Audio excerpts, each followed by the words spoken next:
Here are the main ingredients that you would need.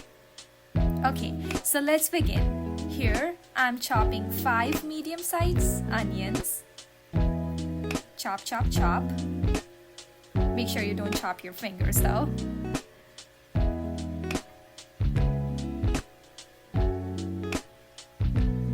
They can be any size. Once they are done, we will saute them in 5 spoonfuls of oil until they are golden brown. As you can see, they are nicely cooked, golden brown. In meantime, we are going to chop 2 medium-sized tomatoes and add it at this point. The one thing that is really important in this recipe is allowing enough time to cook after you add every ingredient.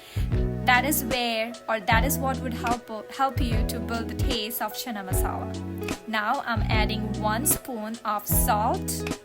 You can add it as per your taste. Then I'm adding garam masala. You can get garam masala from any grocery store, can be any brand. That's 1 spoonful of garam masala. Then I'm adding 1 spoon of garlic paste, 1 spoon of ginger paste, and then stir, stir, stir. And as I said, it's really very important to let everything cook after each stage. So let this cook for about 10 to 15 minutes because that's where the taste is gonna build up. So make sure you're not rushing this. 1 spoonful of chili paste.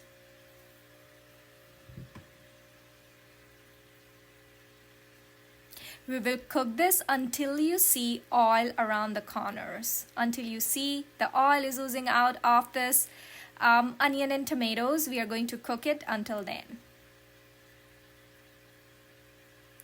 I'm adding chana masala at this point. That is 1 spoon. The spoon that I'm using is really very tiny, so even though I added 2, it is 1 spoon full. Then we'll add some cilantro. That will add a really good flavor to your puree. The next step after this is to grind this in fine paste. As you can see, a creamy paste.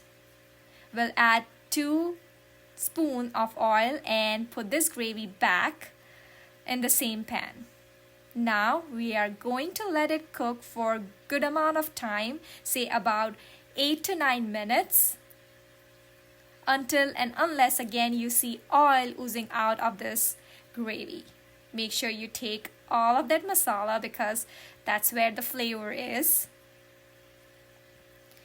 And then stir, stir, stir, and remember to make sure you give enough time for this cake gravy to cook.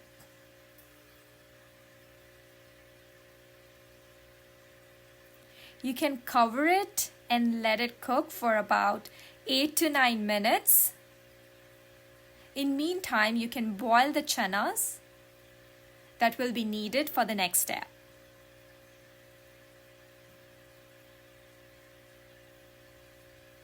As you can see, the gravy is bubbling.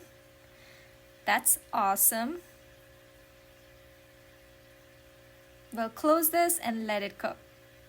Now we'll add chana, butter, heavy whipping cream, 2 big spoons of heavy whipping cream, and there you go.